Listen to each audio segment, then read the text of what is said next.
We're going to head out to the fan hotline and welcome in Browns analyst Nathan Zegura. Nathan, welcome back to the show, bud. Thanks, man. Thanks for having me on. Well, one of these days we'll be getting to a win here, but I guess we'll get to the specifics. Nice. I prefer winning to losing. I don't know about you. Yeah, same. Why did that game get out of hand? The Browns just are not playing good, clean football. And right now, offensively, you're struggling to run the ball. You're not having any of the vertical passing game that was kind of a staple the last time Joe Flacco was here. Special teams has allowed, big punt returns both games. They missed kicks week 1. Special teams this week, you had the punt blocked.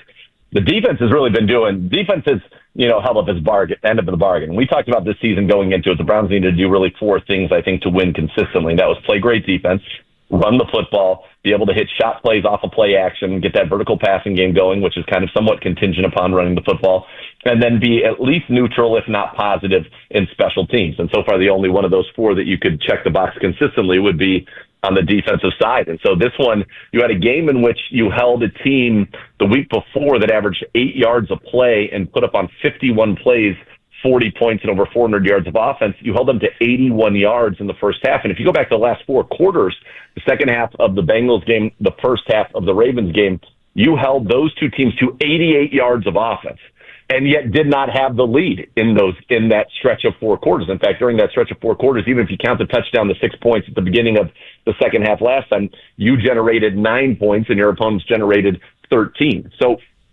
quite frankly, offensively, it's not been good enough. This is a Browns team that has not scored more than 17 points now in 7 straight games. This is the Browns team that has lost the turnover battle in 9 straight games. It's a Browns team that has turned the football over 2 or more times in 9 straight games with 26 total turnovers during that span.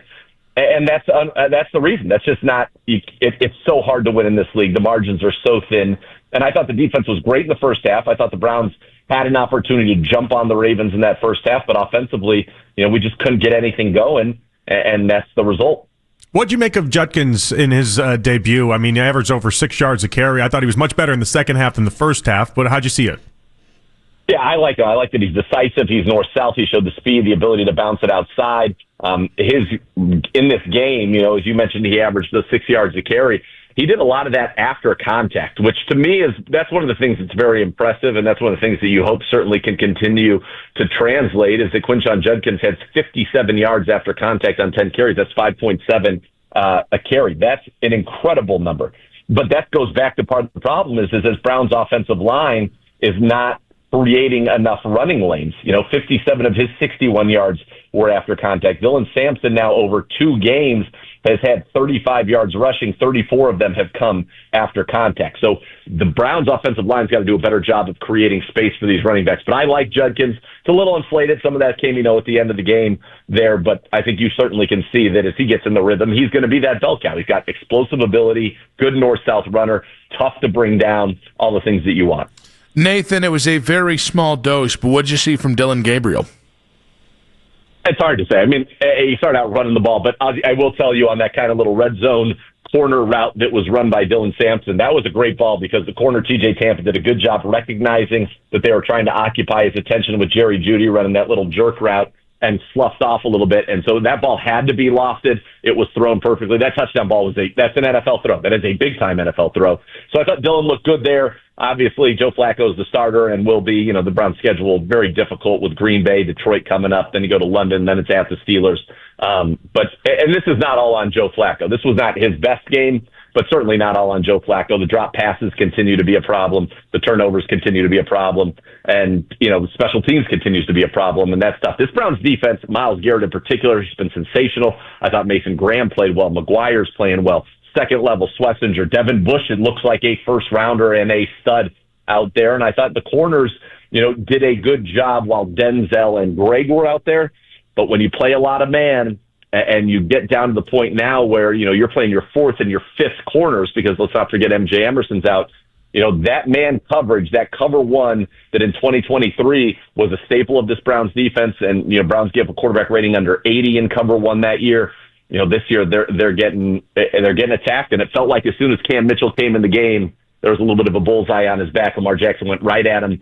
Browns gave up 4 passing touchdowns in this game, all 4 in man coverage, 3 to Cam Mitchell, 1 to Miles Harden. And when you think about Denzel's a first rounder. Greg Newsome's a first rounder. MJ's a third rounder, but has played better than that for the majority of his career. I realize he struggled a little bit last year. The backups are a fifth rounder, a seventh rounder, and then undrafted free agents. And I thought that the Ravens kind of took advantage of that. Somebody we haven't mentioned yet, but I was really impressed with on the defensive side of the ball, Nathan, was Malik Collins. I just thought he had a really nice game. He had a great game. Malik Collins is a professional pass rusher. 5 sacks a year ago with the Niners. The year before, 5 sacks with the Houston Texans. He knows how to get to the quarterback, and he is an incredibly effective player, not only against the pass, but he's a good player against the run as well. In fact, he was the Browns' highest graded player this week at Pro Football Focus. We had 3 guys around 90. You had Malik Collins, you had Devin Bush, Myles Garrett. Malik Collins, 4 pressures in this game. Yeah, he is a good player. So when you think about this team, it's funny, I was doing a little bit of an exercise on Browns Daily earlier today. Where the real investment is on this team, it's in that front line. You think about Myles is a first-round pick. Mason's a first-round pick. Joe Tryon-Shoyinka, who you brought in, is a former first-round pick. Mike Hall's a second-round pick. Malik Collins was a third-round pick. Alex Wright's a third-round pick. McGuire's a fourth-round pick. There's a lot of investment in there, and there's a lot of talent there. And when you've been around the league as long as Malik Collins has been, you know what you're doing. And I'm excited to get Mike Hall back. But the one thing that I would say, we knew it going into this season, this defensive line, it's continued. This defensive line played great.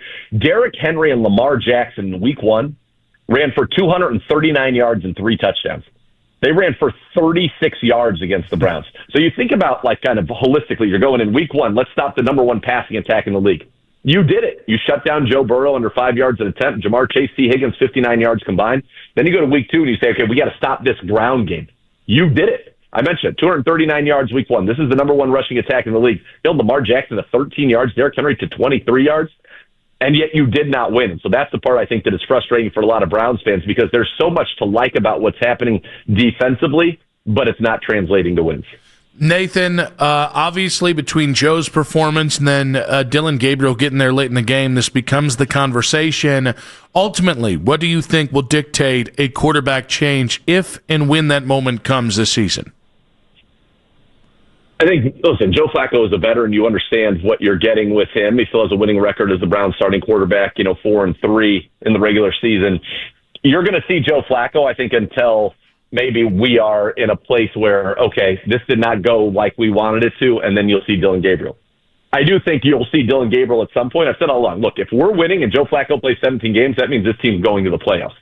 Short of that, you need to see Dillon Gabriel because you have a decision to make at that position, and you need to find out what you got in Dillon Gabriel. And Dillon Gabriel, once he becomes the starter in his tranche, whatever that is, his job is to make sure the Browns don't want to see another quarterback, obviously being Shedeur Sanders. So I think that's where we are. I think it's early. Kevin Stefanski has said clearly Joe Flacco's the starter.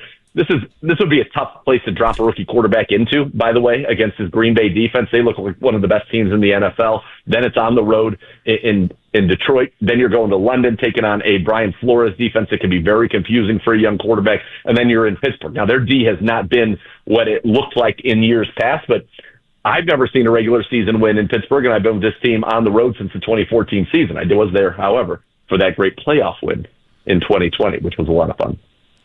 It was a lot of fun.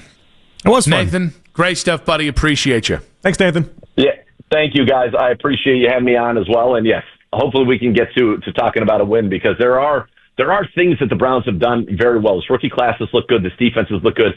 We need to play 60 minutes. We need to take care of the football. 9 straight games where we lost a turnover battle. You can't win in the NFL like that. So hopefully that can get cleaned up and the Browns can find a way to get a big W. Appreciate you, buddy. Thanks. Nathan Zegura there on the Fan Hotline, Browns analyst. I will say, I think we've talked a lot about threading the needle this year if you're the Cleveland Browns. Mm-hmm. So playing young guys trying to win. I think some of that is at the heart of starting 0-2. I do think threading the needle with the quarterback situation from here today looks like an impossible task because you're trying to thread the needle of does Joe Flacco give you or who gives you the best chance to win? To where's the locker room and their own belief in winning? To is Dillon Gabriel ready for this? To what's the right matchup to give him the best chance to have success in? those are four things. There might be one or two things I'm not even thinking about. Those are four huge things to try and get right in a quarterback situation. So it's not just as simple as, well, you still believe in Joe, because there's so many other factors at play here. Yeah, and I think the sad part for Stefanski, if he's trying to look back from, let's say, 3,000 feet and be like, well, all right, where do we actually sit, is that you can make all the perceived right decisions in this quarterback battle or whatever it has become and still end up in the wrong, because Joe Flacco may not still have it at 40 years old. Dylan Gabriel, as a rookie, you can only ask so much of him to be able to pull off and accomplish. So you might press the right buttons, and you just might not have it in the cards to begin with anyway. Yeah, and I think you brought this up in the pre-show meeting, the idea of where's the locker room on all this? Mm-hmm, yeah. You know, like if you made the move today, would the locker room revolt? All right, maybe not. All right, what about a week from now? What about... And here's the other thing. Like, what if the moment comes in game? Like, okay, I think anybody who was modest in their idea coming into this game realizes that Joe wasn't being benched at the end of this game. It was protect Joe, pull him out of this game, and give the young kid a chance in a pressure-free environment to get a couple NFL reps, right? Yeah. What about the next time it happens? Yeah. Because you really only get one or two of these before it's like, oh, wait, Dylan Gabriel in a game that was a blowout scored another touchdown. Like, you only get so many opportunities to do this before it just becomes, all right, well, why doesn't Dylan just start? And I think it's going to be really frustrating for the defense if you end up in a situation where they play like they did for the first half, all four quarters, and then you look up and it's like, oh, we're losing this one by double digits because Joe Flacco can't complete a pass. And I think that's the locker room I'm worried about. That's exactly right. Because you can't tell me that those guys are as sold in Joe Flacco today as they were 2 weeks ago or even a week ago. Like 2 weeks ago when we had the video of David Njoku riding into Barrio with Joe Flacco, and they looked like they were the two best friends you'd ever have. We're not seeing that video right now. Well, and here's the thing. You lost because of Joe. You didn't just lose because of Joe. You got embarrassed in part because of Joe. That game fell apart because of Joe, I want to say in part, because it's not all Joe's fault. There were a lot of reasons why he lost 41-17, but is a huge reason why you went from losing maybe 31-17 to, oh my God, 41-17 is a significant part of that, Joe? Yes. And that is something that you cannot convince me that locker room doesn't know. But in saying that, too, he can also win it back very, very quickly as well. Like, I want to leave that part of this equation open. Do I think it's going to happen? No, I don't. But like Russ Wilson, week one against the Jets was awful, to the point where people were talking about it. Do we have to get rid of him at halftime of game two if he struggles against the Cowboys very early on? And then you saw Russ put together one of the best performances I've seen Russ have in 5 years. Like, that was vintage Russ Wilson. He was phenomenal. And now instead of the Giants talking about Jackson Dart, what are they talking about? They're talking about Russ, and the locker room's back into Russ, and maybe that goes away in a week or two, and it just kind of ping-pongs back and forth. But just as easily as you almost lose them, you can win them back if you're Joe. It also helped that Jackson Dart did get some playing time in that game and did not look good. I mean, if for no other reason, Jackson Dart taking the ball and slipping and sliding on the turf and falling on the ground for, I don't even know if it's technically a sack or if the dude just fell the hell down, that's helping Russell Wilson as much as anything. The opposite's at play here with Dylan. No, but Russ playing one of the best games we've seen him play in 5 years is what I'm talking about. Like Joe, if he looks like he got in the hot tub time machine and he went back and all of a sudden looks like 7-8 years ago Joe, and just has one of those vintage performances against the Packers, like, you can get this thing back quickly. But where he's at right now is the spot where he is starting to lose people. 216-474-0092. So I guess we'll throw this out there. What feels like the right time right now if you have to go to Dylan Gabriel? I don't know. Daryl said when he joined us at 3:20 today, well, give Joe the next two starts and then go to Dylan Gabriel when you're in London. I don't see like an opportune, like, I feel great about this opportunity in the next 4 weeks. Because you are more than, you're going to be coming off losses potentially. Mm-hmm. Yeah. And so that will facilitate changing. And any one of these teams are teams that can beat you anywhere from Green Bay this weekend to Pittsburgh in week 6. Yeah, I mean, the expectation, maybe not the Vikings, but the expectation with every one of these games is you should be pretty heavy underdogs in all of these games. Like, this is why I say it's so hard for Stefanski, and I have a little bit of compassion for him, even though I understand that I've been very hard on Stefanski at times. Maybe this is why you shouldn't have brought him back this year to begin with anyway, though, is that you're playing out this season, you're playing out these first few weeks where you don't even have a chance, really, all things considered, because the talent disparity between the teams are just, it's too large. Well, and I think that's where when people go, oh, this is the best case in the next 4 weeks, it's like there's no best case. Anytime you put Dylan Gabriel in the next 4 weeks, it won't be entirely fair to him. I don't think that's what you're driving at. You're driving at, are you going to give that locker room a chance to win with a new voice and somebody who maybe plays exactly the way Kevin Stefanski wants to? Because you probably should do that before the season feels lost.